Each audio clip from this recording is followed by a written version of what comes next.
Hi friends, welcome to my channel. இன்றைக்கி என்ன பார்க்க போகிறீங்கன்னு பார்த்தீங்கன்னா, மார்னிங்லேருந்து மதியம் ஒரு 12:30 வரைக்கும் என்ன பண்ணேங்கிறது தான் இந்த வீடியோவில் இருக்குது. இந்த வீடியோ பிடிச்சிருந்தனா லைக் பண்ணுங்கள். வாங்க வீடியோக்குள்ளே போகலாம். காலையில் எல்லோரும் எழுந்திரிச்ச மாதிரி ஃப்ரெண்ட்ஸ் போதுள்ள வேலை தான் பார்த்துட்டு 4 இயர்ஸ் க்ளீனிங் வேலை ஆகிட்டு இருக்கு. வீடியோ போடுறதுக்கு அவ்வளோவா நான் இன்ட்ரெஸ்ட் எடுக்கல. என்ன இந்த வீடியோ போட்டு எப்படி என்ன காசு வரப்போது. ஃபஸ்ட்டு வந்து கொரோனா டைம் சும்மா விளையாட்டாக தான் ஆரம்பித்தோம். ஆனால் இப்போ பார்த்திங்கன்னா எதை எடுத்தாலும் யூடியூப்பில் எல்லாம் வேலை பார்த்து காசு கொண்டு வராங்க. சரி, நமக்கும் வராது ஆசை. 4 வருஷம் ஆச்சு, நம்மளும் எதாட்டம் பண்ணலாம் அப்படின்னு சொல்லிட்டு இப்போ ஒரு புது முயற்சி.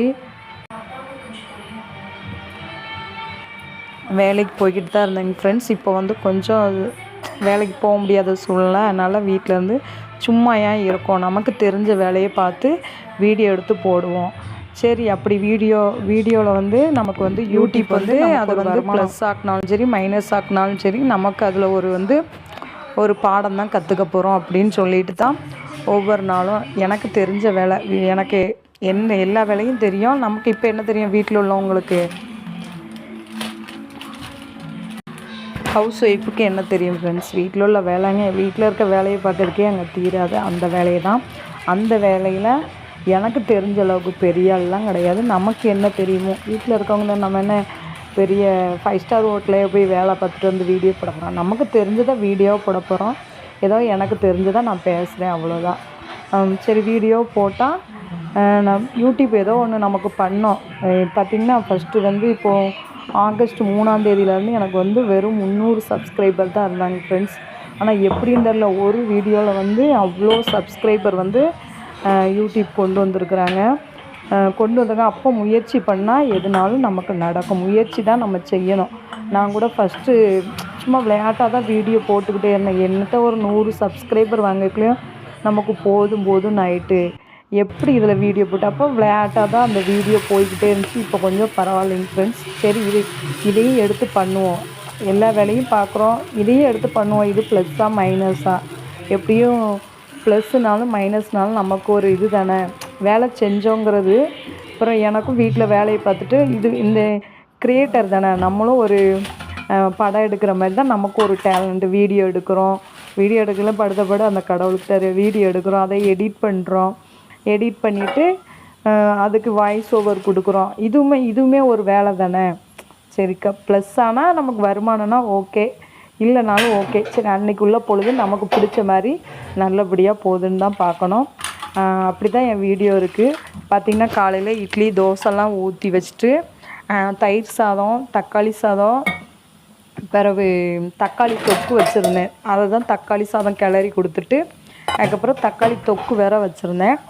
என்ன பண்ணுறது, தக்காளி சாதம் கொஞ்சம் எடுத்து தக்காளி சாதம் கிளறி கொடுத்துட்டு அதுக்கப்புறம் பார்த்திங்கன்னா கொஞ்சம் தக்காளி தொக்கு வந்து தோசைக்கு இட்லிக்கு வச்சுருந்தேன். சரி, சட்னினாலும் அரைச்சிக்கலாம். எதனால் நம்ம ஒய்ஃபுக்கு தெரியாத, ஹவுஸ் ஒய்ஃபுக்கு தெரியாத வேலையா, என்னன்னாலும் பண்ணலாம். ஹோட்டலுக்கு போனால் தான் இதுன்னு சாப்பிட்லாம். ஒரு டிஷ்ஷை வச்சு 4 விதமாக சாப்பிட்றதுக்கு நமக்கு இருக்க டேலண்ட்டே போதும்.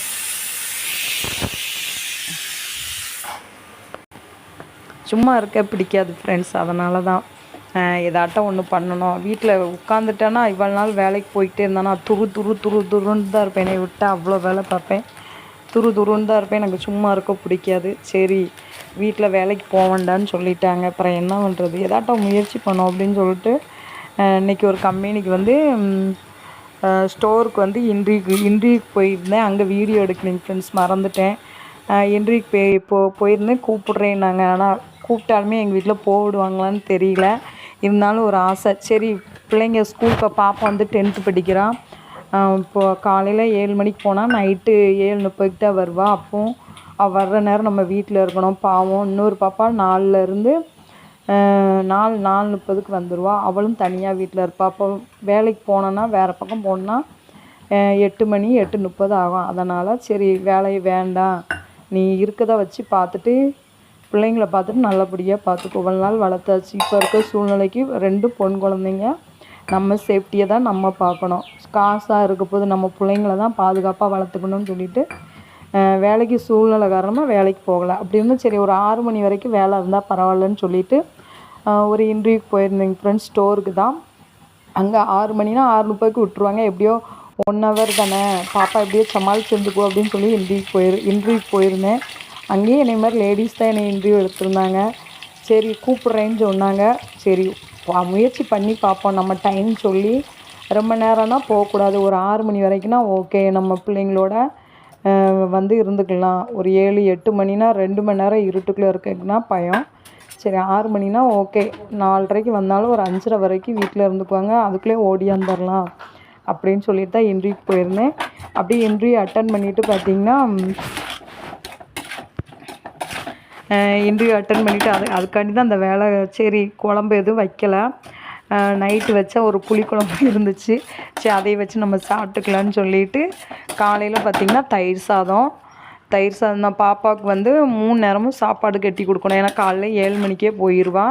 காலையில் ஒன்று சாப்பிட்றதுக்கு, மதியம் ஒன்று சாப்பிட்றதுக்கு, அப்புறம் ஈவினிங் ஒரு 5 மணிக்கு சாப்பிட்றதுக்கு. அப்புறம் என்ன பண்ணுறதுன்னு தெரில. சரி தக்காளி வெங்காயம் சட்னிக்கு அரைக்கணும் பார்த்திங்களா. சரி என்ன பண்ணுறது அப்படின்னு தக்காளி வெங்காயம் வதக்கிட்டு அதில் கொஞ்சம் தொக்கு கொஞ்சம் தனியாக எடுத்து வச்சு அப்புறம் சரி தக்காளி சட்னி அரைக்கணும்னா இது காணாது. இந்த தொக்குக்கு வந்து அந்த தொக்கு காணாது. தேங்காய் சரி இந்த தக்காளியிலேயும் தக்காளி சாதம் நல்லா கிளறிட்டு காலையில் ஒன்று, ஈவினிங் ஒன்று, இன்றைக்கி ஒரு நாள் அட்ஜஸ்ட் பண்ணிக்கோ. தோசை இட்லி இப்போ காலையில் பாப்பா எல்லோரும் சாப்பிட்டுக்கலாம் அப்படின்னு சொல்லிவிட்டு காலையில் தோசை இட்லி பண்ணியாச்சுங்க ஃப்ரெண்ட்ஸ். தக்காளி வதக்கிக்கிட்டு இருக்கேன். வதக்கி முடிஞ்சதுமேமும் கிளறி 7 மணிக்கெலாம் அவளுக்கு வெளியே போனோம். வீட்டை விட்டு போகலின்னா என் உயிரை 2 பேரும் எடுத்துகிட்டு விட்டுருவாங்க. சரி அதனால் வேகமாக வேலையை பார்த்துட்டு நம்மளும் ஒரு முயற்சி பண்ணுவோம். காலையில் பார்த்திங்கன்னா வேறு யாருன்னா வேலைக்கு போவாங்களான்னு தெரியல, எனக்கு வீட்டில் சும்மா இருக்கவே பிடிக்கல. சரி இன்றைக்கு போவோன்னு சொல்லிவிட்டு ஆடு பார்த்துட்டு ஃபோன் போட்டுட்டு போனேங்க. சரி கூப்பிட்ருக்காங்க பார்ப்போம், 1ஆந்தேதிக்குள்ளே கூப்பிடுவாங்க. நாளைக்கு மறுநாள் வரைக்கும் பார்க்கலாம். இல்லைன்னா அப்படியேவும் ஒரு ஆரி ஒர்க்கு கிளாஸுக்கு தான் கேட்கறதுக்கு, பியூட்டிஷன் கிளாஸும் ஆரி ஒர்க்கும் சேர்ந்து ஸ்கூலில் தான் சொல்லி கொடுக்குறாங்க. ஃபீஸ் பார்த்திங்கன்னா கம்மி தான். ஸ்கூல்னால் எப்படின்னா இந்த லைன்ஸ் கிளப் மூலமாக வச்சு பண்ணுறது. வேறு பக்கம் ப்ரைவேட்டில் போனீங்கன்னா 7,000 9,000 அதுவே அதிகம். நான் ஒரு 4 வருஷத்துக்கு முன்னே கேட்கும் போதேவும் வெளியில் ப்ரைவேட்லனா பியூட்டிஷன் கேட்டோன்னா 7,000 9,000 நாங்கள் அந்த அளவுக்குலாம் கொடுத்து படிக்கவா அப்படின்னு சொல்லிவிட்டு அப்போ விட்டுட்டேன். டெய்லரிங் கிளாஸ் போகும்போது அப்போவுமே பியூட்டிஷன் படிக்கலான்னு நினச்சேன். சரி இது அந்த டெய்லரிங் கிளாஸ் முடிக்கவே எனக்கு 4 மாதம் 5 மாதம் ஆயிடுச்சு. பாப்பாலாம் அப்போ கொஞ்சம் ஒரு 4 வருஷத்துக்கு முன்னே கொஞ்சம் சின்ன பிள்ளைங்க தானே. சரி இதே நல்லா ஒழுங்காக கற்றுக்குவோம், நல்லா பார்த்துப்போம் அப்படின்னு சொல்லிவிட்டு டெய்லரிங் கிளாஸோடு முடிச்சுட்டு இப்போ அதுக்கப்புறம் பார்த்திங்கன்னா டெய்லரிங் கிளாஸ்னால் எனக்குள்ளதை மட்டும் நான் தைச்சிக்குவேன். வெளியில் கொடுக்கணுன்னா ஒரு 3 ப்ளவுஸ் கொடுத்ததுக்கு 1000 1500 கேட்குறாங்க. அதே இது நான் 2 பிள்ளைங்கள வச்சுருக்கிறேன். நான் டெய்லரிங் படித்தேன்னா நான் படிச்சுக்கலாம், என் பொண்ணுங்க கற்றுக்குவாங்க, நான் அவங்களுக்கு ஃப்ரீயாக நான் தைச்சிக்கலாம். நம்ம வந்து லேடிஸ் வந்து எது படித்தாலுமே நமக்கு வேல்யூ தான். சும்மா மட்டும்தான் இருக்கக்கூடாது. சும்மா இருந்து என்ன பண்ண போகிறோம்? ஏதோ வீட்டில் சும்மா இருக்கோன்னா நமக்குள்ளதை நம்மளே செஞ்சுக்கலாம். வெளியில் அதுக்கு காசு கொடுக்க வேண்டாம், தேவையில்லாத செலவு வேண்டாம். என்ன நான் சொல்கிறது கரெக்டு தானே? அதே மாதிரி தான் ஒவ்வொன்றையும் யோசித்து அப்படி தான் வேலை பார்ப்பேன். சரி பார்ப்போம், இந்த வேலையை முடிச்சுட்டு வேகமாக உங்களுக்கு அது வந்து கிளாஸுக்குள்ளே போகிற வரைக்கும் அந்த வீடியோ இருக்கும். அதுக்கு அங்கிட்டு நான் எடுத்துருக்க மாட்டேன். ஏன்னா பயமாக இருக்கும், யாரும் எதுவும் சொல்லிடுவாங்களான்னு சொல்லிட்டு இப்போ தான் நானே கொஞ்சம் சரி விளாக் மாதிரி போடலாம், லாங் வீடியோ போடலாம் அப்படின்னு சொல்லிட்டு புது இன்றைக்கி தான் ஸ்டார்ட் பண்ணியிருக்கேன். அப்படி பார்த்திங்கன்னா கோவக்காய் நல்லா வதங்கிடுச்சு.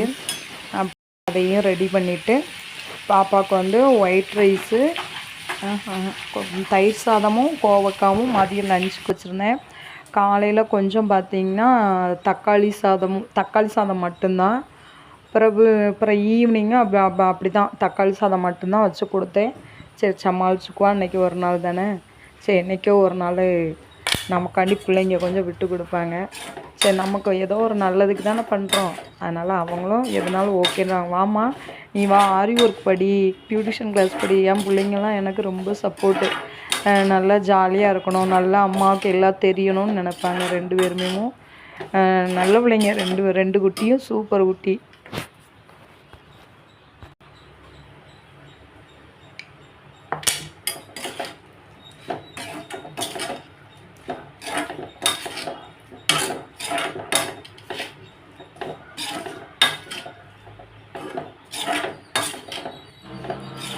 பார்த்திங்கன்னா கோவக்காய் நல்லா வதங்கிருச்சு.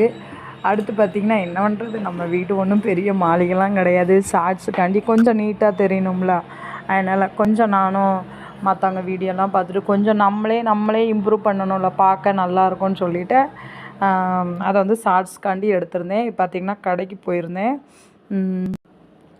ஒரு பொண்ணு வந்து என் கூட டியூஷன் கிளாஸ்க்கு காலையில் வாரேன்னு சொல்லியிருந்தான். நாள் அவளை தான் ரொம்ப கூப்பிட்டேன். எனக்கு அந்த எண்ணம் இருந்துச்சு. இருந்தாலும் சரி, நமக்கு ஒத்தையில் போகிறதுக்கு கூட ஒரு துணைக்கு ஒரு ஆள் வந்தால் நமக்கு கொஞ்சம் நல்லா இருக்குமேன்னு சொல்லிவிட்டு காலையில் நான் எல்லா வேலையும் படபடன்னு முடிச்சுட்டு குளிச்சுட்டு போய் நின்று எடி வாரியான்னு கேட்குறேன்.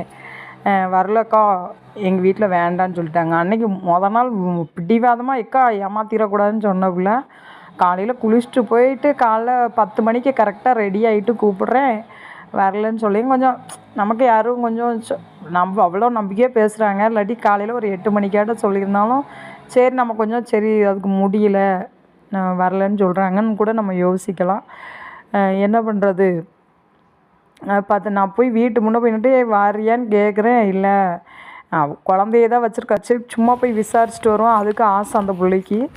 சரி வேண்டான்னு, எங்கள் வீட்டில் வேண்டான்னு சொல்லிட்டாங்க. சரி இப்படி இருக்கே அப்படின்ட்டு யோசிச்சிட்டே இருந்தேன்.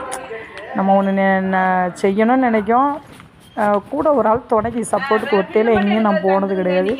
கொஞ்சம் இருந்துச்சுன்னா கொஞ்சம் நல்லது தானே அப்படின்னு சொல்லிட்டு கூப்பிட்டேன். சரி அப்படியே வெளியே கடைக்கு போனேன். அந்த உடனேயும் வெளியே போகலை, மனசு ஒரு மாதிரியாக இருக்கையும் கடைக்கு போயிட்டு பாலை வாங்கி காப்பியை போட்டு குடிச்சிட்டு சரி அதுக்கப்புறம் பார்ப்போம் என்ன பண்ணலான்னு பார்ப்போன்னு சொல்லிவிட்டு உட்காந்துருந்தேன். அதுக்குள்ளே இன்னொரு ஃப்ரெண்டு வந்துட்டா. அவளும் கொஞ்சம் நேரம் நியாயம் பேசிட்டு அப்படி காத்தாட அந்த இதில் உட்காந்துட்டு நியாயம் பேசினா அவ்வளோ சுகமாக இருக்கும். மறந்தா எவ்வளோ மனசுக்குள்ளே ஓடுனாலும் சரி, அந்த நேரத்துக்கு நம்மகிட்ட கொஞ்சம் நேரம் மனசு விட்டு ரிலீஃபாக யார் பேசுகிறாங்களோ, பேசுறதுக்கு ஆள் தேவை. இப்போ தான் பேசுறதுக்கு ஆள் இருக்க மாட்டேங்காங்களே. ரொம்ப நேரம் வேண்டாம், ஒரு 10 நிமிஷம், ஒரு 1/4 மணி நேரம், 20 நிமிஷம் போதும். கொஞ்சம் நேரம் நம்ம பேசினா போதும். பேசிட்டு அப்படி கொஞ்சம் நேரம் அவளுக்குள்ளதை பேசிக்கிட்டு பேசிட்டு இருந்தோம். டைம் ஆகிட்டு 10:30 ஆகிட்டு. அப்புறம் அவளும் வீட்டுக்கு போகிறேன்னு சொல்லிட்டா. சரி நம்மளும் காப்பி போட்டு குடிச்சிட்டு போவோம் அப்படின்னு சொல்லிட்டு காப்பி குடிச்சிட்டு அப்படி வர ஆரம்பிச்சிட்டேன். இப்போ பார்த்திங்கன்னா அங்கே தான் ஸ்கூலுக்கு தான் போய்கிட்டு இருக்கேன். ஸ்கூலுக்கு போயிட்டு வந்திருப்பேன்னு நினைக்கிறேன். ஸ்கூல் போகிறேன்னா வெளியே வர்றேன்னான்னு தெரியல. ஸ்கூல் போயிட்டு கேட்டு வந்தேன். அவங்க என்ன சொன்னாங்கன்னா, பியூட்டிஷன் கிளாஸ்க்கு வந்து இன்னும் ஆள் ரொம்ப வேணும், அப்போ குரூப்பாக அது வந்து ஒவ்வொரு பேட்சாக தான் கிளாஸ் ஆரம்பிப்பாங்க அப்படின்னாங்க. சரி பேட்ச் சேரா தாண்டியே வெயிட் பண்ணுங்க அப்படின்னு சொன்னாங்க. சரி ஆரி ஒர்க் கிளாஸ்னால் நீங்கள் எப்போனாலும் அட்டன் பண்ணிக்கலாம் அப்படின்னு சொல்லிவிட்டு அவங்க நம்பர் வாங்கி வச்சுட்டாங்க. நீங்கள் எப்போனாலும் வந்து கிளாஸ் வந்து ஜாயின் பண்ணிக்கலான்ட்டாங்க. பியூட்டிஷன் கிளாஸ் வந்து பார்த்திங்கன்னா 1000 ரூபா தான் ஃபீஸு. ஆனால் 3000 வந்து அந்த காஸ்டமிக் அந்த இது பொருள் வாங்குறதுக்கு, அந்த க்ரீம் அதுமாக வாங்குறதுக்கு வந்து 3000 அதுக்கு ஆகும். நீங்கள் மொத்தமாக காசு வாங்கிடுவீங்களா? இல்லை அப்பப்போ வாங்கும்போது உங்கள்கிட்ட வாங்கிக்கிடுவாங்க. பியூட்டிஷன் கிளாஸ்னால் அவ்வளோ ஆகும். சரி வெளியில் நிறையா கொடுக்கறதுக்கு இது கொஞ்சம் பாதி தானே, தெரிஞ்சால் எல்லாமே யூஸ் தானே, எல்லாம் தெரிஞ்சு வச்சுக்கிட்டா நாளைக்கு எதுக்கோ ஒன்றுக்கு உதவும் தானே. அதனால் சரி அப்படின்னு சொல்லிட்டு சரி இப்போதைக்கு பேட்ச் இன்னும் பிள்ளைங்க சேரலை அப்படின்னா சரி ஆரி ஒர்க் கிளாஸு பார்ப்போன்னு சொல்லிவிட்டு வந்திருக்கேன். கேட்டுட்டு வந்தேன். சரி ஃபோன் நம்பரும் வாங்கி வச்சுருக்காங்க. இன்னொரு பக்கம் வேலைக்கு வந்து கூப்பிட்டாங்கன்னா எனக்கு 6 மணி வரைக்கும் ஓகேவாக இருந்ததுன்னா அங்கே வேலைக்கு ஜாயின் பண்ணிக்குவேன். இல்லாட்டி இந்த ஆரி ஒர்க் கிளாஸு